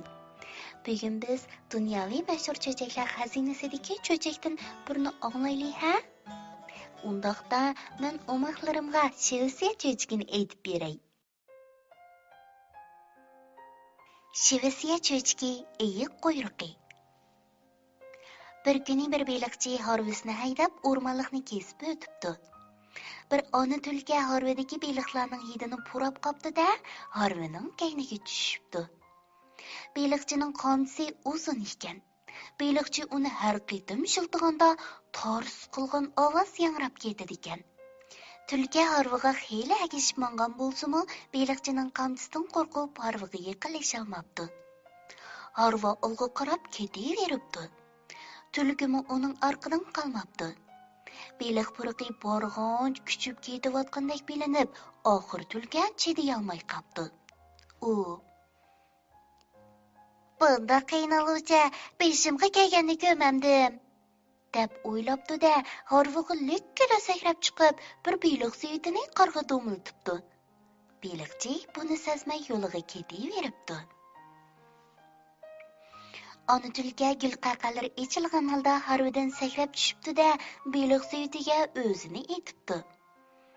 Albatta qattiq xushal bo'ldi-da. Bundoq omad doim kelaveradigan ish nadi bor deysizlar? Ona tulki baliq suyitini ichib, toza bir mazza qilmoqchi bo'lib turganda, bir ayiq kelib qoldi.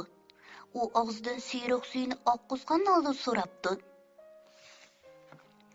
Voy, bu baliqlarni nereden topding? Tulki bir sabab tepib, ayiqini ketkizatmasa, amdili qo'lga tushirgan mazali taomni uning bilan birga yeyishga to'g'ri keldiganligini bilibdi. Bundoq bo'lsa qandoq bo'ladi? Men quyruqim bilan tutqan, debdi u. Nima? Quyruqim bilan damsan? Quyruqingning baliq tutolmaydiganligini anglab boqmabdiman. Debdi ayiq ishongisi kelmay. Buni hayda oson, debdi tulki.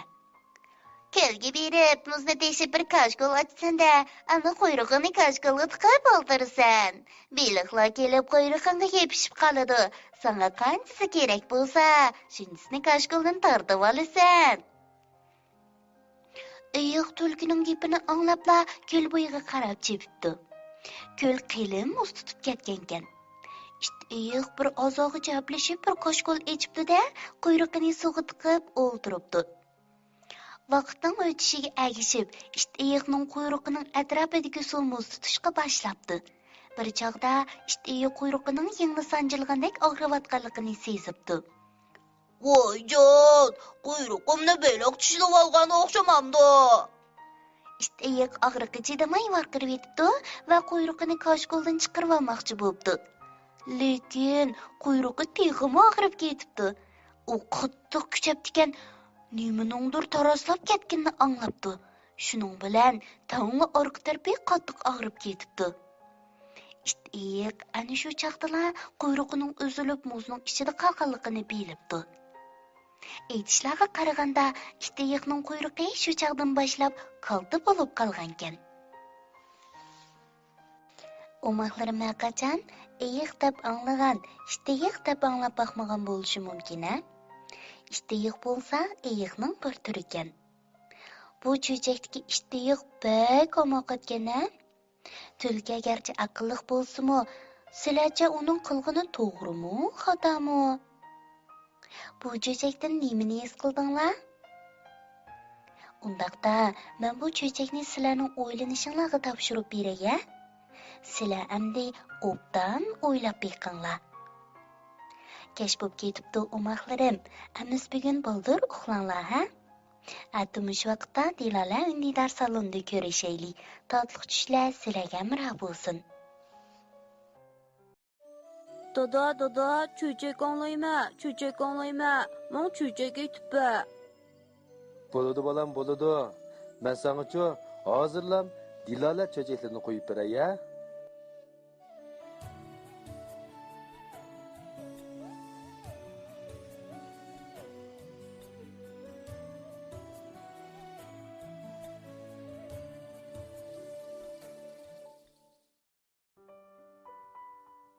Do'stlar, kechlikinglar xayrli bo'lsin. Bugun biz birlikda Jungo hayvonot cho'chaklaridan ilingan qiyri toshbaqining Tamin degan cho'chakni anglaylik, ha? Bir makkar tulka bir qiyri toshbaqini bo'zaq qilmoqchi bo'ldi. Qiyri toshbaqining qipi nihoyatda puxta bo'lganlikdan tulka uni qilchalik muzahmlantirolmabdi. Tulka o'zining chilbura, tog'teshar, og'miqon qatorliq bir to'p birodarlarini chaqirib, uningga birlikda taqobil turmoqchi bo'ldi. Bir kuni qiyri toshbaqa egiz bir tog'dan o'tib ketayotganda, sar osmonda turib ko'rib qopdi-da, etilib tushib uni cho'qilashga boshlabdi. Tulka, chilbura, tog'teshar, og'miqonlarmi bu ishdan xabar tepib, yugurib kelishib, uningga qo'rshab hujum qildi.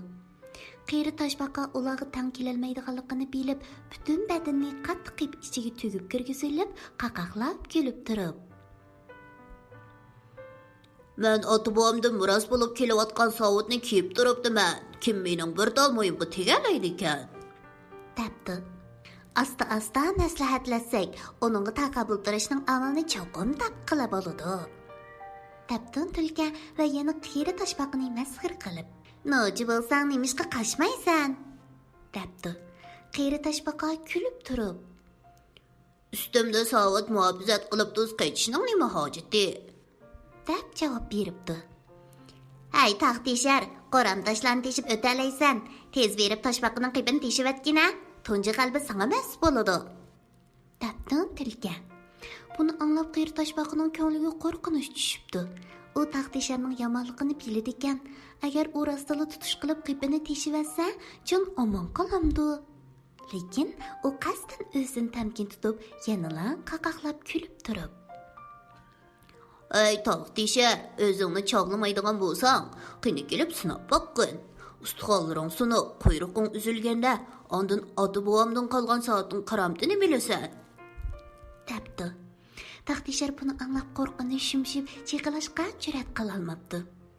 Makkar tulka bir amal o'ylab chiqibdi. Bu ablaq qipining ichiga tegilib kirib oldi. Biz kutib turaylik. U hamon beshin chiqarib nafas elishga majbur bo'ladi. Beshin chiqargan aman Sirbir akamiz uning beshini tishlab o'sib olsin. Qiyri toshbaqa buni anglab teg'imi parakanda bo'pti. Ko'nglida agar ular rostila meningdan bir qadam meni ketmay saqlab tursa, demoqda bo'lib o'lmasammi, ochliqdan, susuzlikdan o'lib qolaman. Put-qo'lim uzun vaqt tugilib turaversa qaytib qoladi, deb o'ylabdi. Biroq u yana intayin tamkilik bilan qaqaqlab kulib turib. Men 3 oy suv ichmay, 3 yil hech narsa yemay yuralayman. Chidab tura olsanglar, xohlaganni qilinglar. Sovutning beshida nafas elish to'shki bor. Ostida 4 shamol o'tish to'shki bor. 1000 yil beshimni chiqarmasam o'lmayman. Hey, chilbera, navri chavirlaring butun umri bo'yicha saqlab tursin. Debdi. Tulka qo'rqinning ko'zlari chaqchib, hamtong bo'lib turib qopdi va yana bir chora o'ylab tepibdi. Bu qiyri o'g'rini tashning ustiga qo'yib bosqon bilan urib, kukum talqon qilib etaylik. Qiyri toshbaqa qattiq cho'chib ketibdi. Rasli shundoq bo'lganda qipi kukum talqon qilinib, badani qiymi-chiymi bo'lib ketadigan ishda. Lekin u yana huduqmasdan qaqaqlab kulib turib. Ammang toza hamoqat bir nimlar ekansan. Mening bu ota-bobomdan miros qolgan sovutimni qandoqmi tosh va bozg'alar qo'rqita olsin. Sizlarning sovutimni chaqimizlab kuch bilan urgan bozg'alaring sovutim qanqib berib, avval o'zlaringning jinini olarmikin? Debdi. Chilbira buni anglab bedaqatlik bilan jo'qon siran ko'tirib. Onun bilan ko'p so'zlashishning hojati qolmadi. Uni egiz taqning choqqisiga chiqib pastga aytib o'tayli. Uning qilib sunmagan taqdirdimi, men siyilib bo'lsin. Debdi. Qeri toshbaqa ko'nglida qattiq tashvishga tushibdi. Lekin og'zida teg'imi qattiq kulib. Men Himalaya teg'ning eng egiz choqqisini sakrab tushib, hech nima bo'lmagan tursam, bunchalik past taqdan qo'rqamdiman. Debdi. Sabroz o'rlagan tulki taladini satlashtirib. O la'nat qeri ablaq, sen hech nimadan qo'rqmaysan. Xo'p, bu qitim qo'rqmaganingni ko'rib boqayli.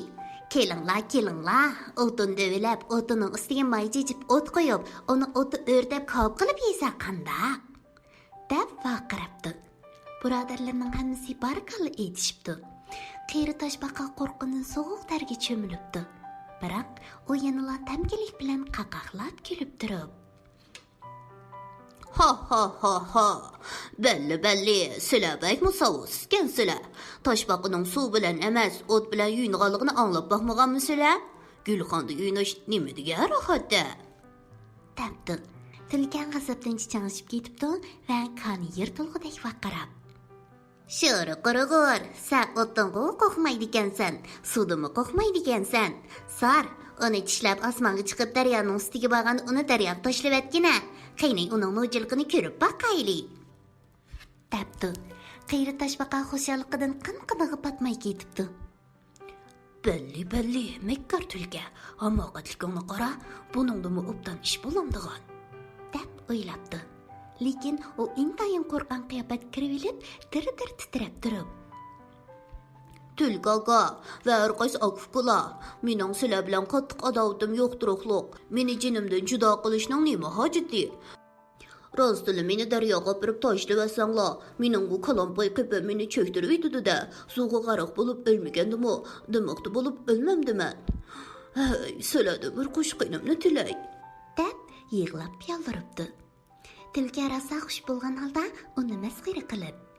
Seningmi qo'rqadigan vaqting bo'ldi ekan-a? Nimaga yig'lab yolvirasan? Endi ko'rib baqsang-chi. Ha, qeri ablaq, shuni bilib qo'yginki, bugun senga rahim qilsak, keyin bizga avorchilik topsan. Deb tillabdi. Tilka sarg'a qeri toshbaqani tutish buyruqini beribdi. Qeri toshbaqa teg'im qattiq yig'labdi. Tulki bo'lsa kulib teliqib ketibdi. Sar qeri toshbaqani tishlab osmonga chiqib, bepoyon daryo ig'imining ustiga kelib, suv tez oqadigan joyni tanlab, qeri toshbaqani irg'itib tashlabdi. Qeri toshbaqining daryoga tashlanishi o'zining uyiga qaytishi degan gap edi. U suvdan beshin chiqarib, qaqaqlab kulib turib. Saragamning meni uyimga kelib qo'yganligiga ko'p rahmat. Janobiy makkor tulka, buningdan keyin bilarmalik qilmaslikni tavsiya qilaman. Debdi.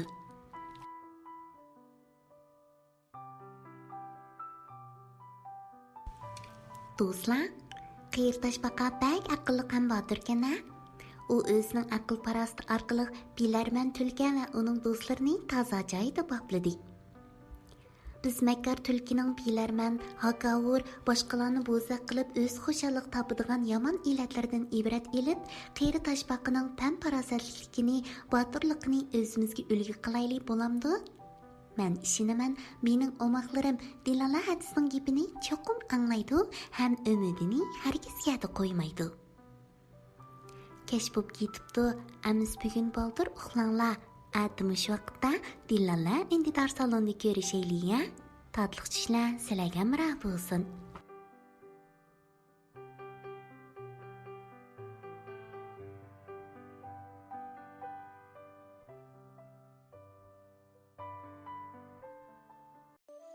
Dada, cho'chak anglayma.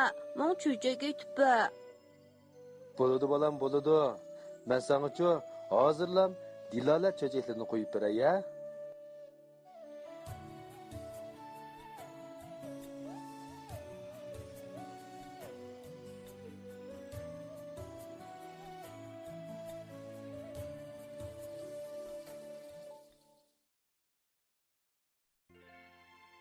Do'stlar, kechliklar xayrli bo'lsin. Bugun biz birlikda Italiya cheytiki aqlli oshpazni anglamdik. Bu oshpaz zodi qanday aqlliqdi? Undaqda Umaqlarımның qılqı məndə bolsun, hə? Zamanlarning zamanısida İtaliyada bir pek ötken iken.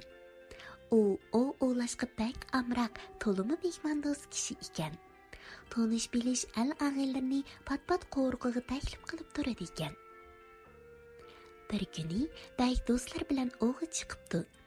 Uning ovda amdi kelib, bir kuti bir turnini tutib olibdi. Bek va uning do'stlari gugum tushganda yerib echib ovdan qaytib kelibdi. Bek oshpazini chaqiribdi.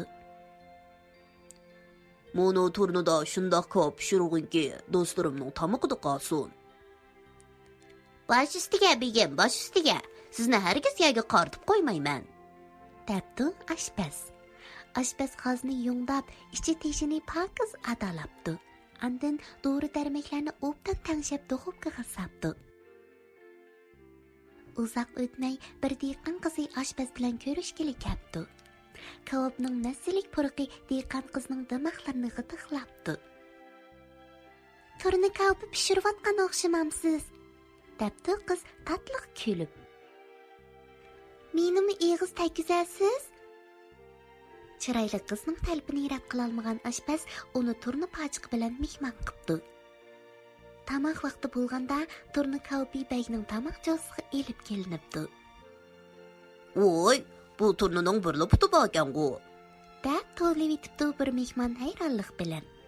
Bak obro'yparast odam ekan, u oshpazni chaqirtib bu ishni surishtiribdi. Begim, xabaringiz yo'qmi? Bunda qushlarning faqat bir puti bo'ldi emasmi? Deb turibdi oshpaz. Agar bu yerda tirik turni bor bo'lgan bo'lsa, gapimning rostligini sizga isbotlab bergan bo'lardim. Bagning mehmonlarning oldida oshpaz bilan talashqisi kelmabdi. Bo'pti, gap bo'lsa atatigan so'zlashaylik. Debdi u. Agar sening deganing xato bo'lib chiqadigan bo'lsa, meningni yomonlama. Qattiq qo'rqib ketgan oshpaz qochib ketishni o'ylabdi. Lekin u bechora nega qochib ketalasin? Tang saharda bagdagi bo'lib, kechida uxlay olmagan oshpazni chaqiribdi. Qani yura, daryo bo'yiga berib boqaylik. Turnilar bir putliqmi yoki 2 putliqmi? O'z ko'zimiz bilan ko'rib kelaylik. O'z hayotidan umid o'zgan oshpaz noiloj bagning kaynidan mengibdi. Ikkalan daryo bo'yiga yaqinlashgan chog'da oshpaz uyquga ketgan bir to'p turnilarni ko'ribdi. Ularning hammasi bir puti bilan turgan ekan. Chunki turnilar uxlaganda mushundoq qiladi ekan. Hayot umidi qaytadan yongan oshpaz ixtiyorsiz to'lib yetibdi. Begim, qarang. Ana qarang-a, turni degan rostli bir putliq bo'ldi ekan. Men sana ko'zitib qo'yay. Bak shundoq debdi-da, qattiq chavoq chelibdi va vaqirabdi. Urkib ketgan turnilar yig'ib olgan yana bir putini qo'yib etib, qanot qiqib uchib ketibdi. Amni ko'rgansan? Deb begarabdi bak. Ularning puti 2 turmamdi. Bu ahvolni ko'rgan aqlli oshpaz darhol radiya beribdi. Begim, agar tunigan siz tomoq vaqtida chavoq chog'an va vaqirgan bo'lsangiz, heyliq turni balkim yana bir putini chiqargan bo'ladi. Tan berilgan bu javobni anglab ochiqib biraqli yongan bak qaqaqlab kulib ketibdi. Do'stlar, bu chechak bak qiziqkan-a? Oshpazning eng oxirida aytgan so'zni anglab, men kulib ketdim. Deymizmi, bu oshpaz bak aqlli ekan. Cho'chakni anglab etdik, endi qanday qilamiz? Buni deymizmi, sizlar obdan bilasizlar-ku. Oshpazning pamparasatligini, aqlliqligini o'zimizga ulgu qilamiz-a? Mening omoqlarim bak gap anglaydi. Undaqda oxirda dilalar hadanglarga agishib, tuvandagi balalar qo'shqini o'rganinglar, ha? Balalar qo'shqi gul. Gul, qizil gul, yupurmiqi yeshil gul, o'g'it beray suv qo'yay, puroq chechib echil gul. Gul, qizil gul, mejas xulqi esil gul, sunay seni dadamga guldasta bo'lib tisil gul. Omoqlarim yana bir qaytim tayyorlab beray-a? Gul, qizil gul, yupurmiqi yeshil gul, o'g'it beray suv qo'yay, puroq chechib echil gul. Gül gül qizil gül, mijoz xulqi esil gül, sunay seni dadamga, guldasta bo'p tizil gül. Kech bo'p ketibdi, amiz bugun baldur uxlanglar ha? Atimi shu vaqtda Dillala unidor salonda ko'rishaylik. Tatliq tushlar sizlarga hamroh bo'lsin. Do'stlar, kechlikinglar xayrli bo'lsin. Bugun biz birlikda Akbar Ahmadjon Sabiriy tog'imizning "Amdi yolg'on aytmayman" degan hikoyasini anglaylik ha?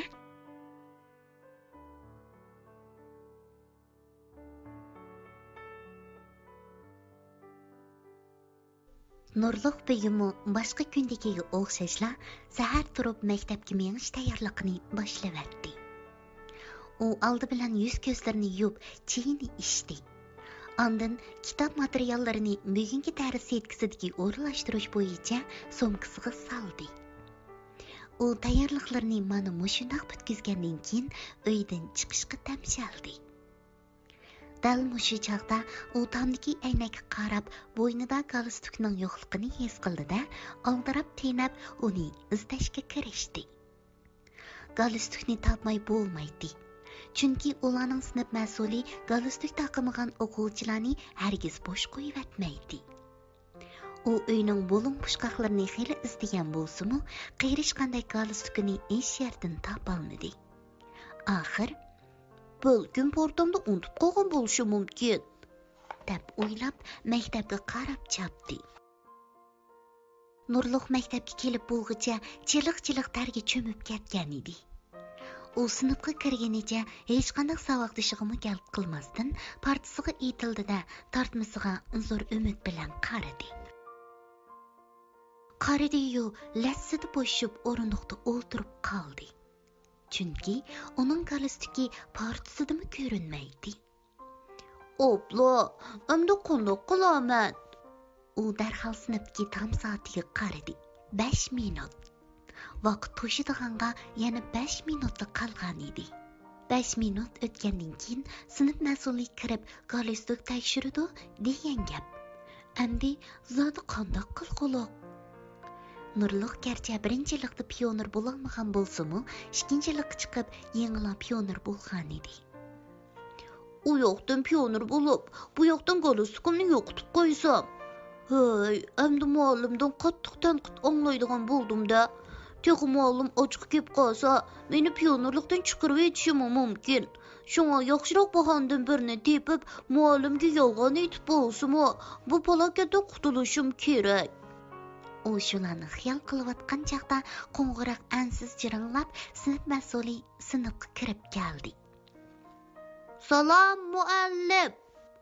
O'quvchilar o'rinlaridan turib, muallimga salom berdi. Muallim ularga bir qo'r tekshir qaratgandan keyin "Qani o'ltiringlar" dedi. Nurluq muallimning galstuk tekshirmasligini tilab o'ltiratdi. Ish qilib u nimali bo'lsin, bugungi kelishmaslikdan bir amal qilib qutulib olishni o'ylaydi. Biroq sinf mas'ulining sinfga kirib o'quvchilarni o'tirg'izgandan keyin aytgan birinchi so'zi: "Savoddoshlar, galstuklarni unutib qolmay taqib kelgansizlar, ha?" Bo'ldi. Bu so'zni anglagan Nurluqning o'ng uchib partining tagiga kirib ketayli deb qoldi. Sinf mas'uli bir qarabla faqat Nurluqning galstukini taqimganligini bilib, uni o'rnidan turg'izdi. "Nurluq, nemishqa galstukingizni taqmadingiz?" Men galstukimni uyga qo'yib qo'ygandim." "Nima? Nemishqa uyga qo'yib keldingiz?" "Bek mehnat bo'lib ketibdi-kan. Opam bugun kir yug'ash yuvitay degandi, shunga." Nurluq baya oldin o'ylab olgan bu bahonasini nihoyat ravon dedi. Muallim Nurluqning gapini anglab masxirlik kuldi va qo'l so'mkasining ichidan bir qizil saburni oldi. Muallimning qo'lidagi saburni ko'rgan Nurluq oduqqindan nima qilarini bilolmay qoldi. Chunki bu sabur Nurluqqa nihoyat tanish edi. Tunigun tushdan keyin darsdan yongan Nurluq do'stlar bilan sabur o'ynab, ondan uyga qaytmoqchi bo'ldi. Lekin o'ynaydiganға sabır bo'lmag'achqa Nurluq nihoyatda yaxshi amaldan birini o'ylab topdi-da, bo'ynidagi galstukini elib yaydi. Uningga parcha-purat lata, qog'oz degandek narsalarni selib chigib sabır yasidi. Mana hozir u yasigan sabır sinf mas'ulining qo'lida turadi. Bu sabır qanday qilib sinf mas'ulining qo'liga tushib qolgandi, ha?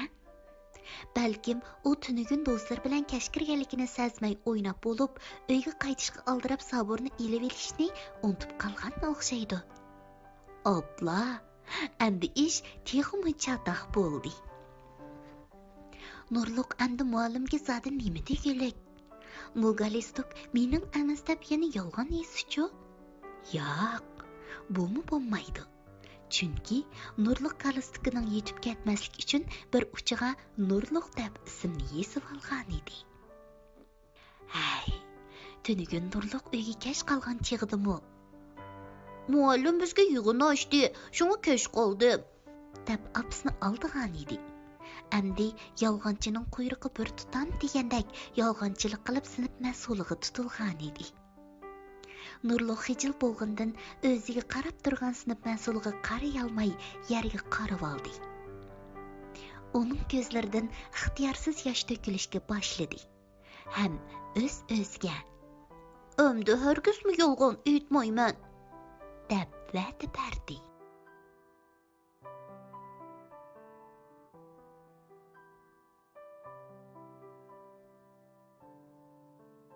Omaxlarim, yolg'onchining quyrug'i bir tutam degandek Nurluq yolg'onchilik qilib sinf mas'uliga tutilib qoldi-ya?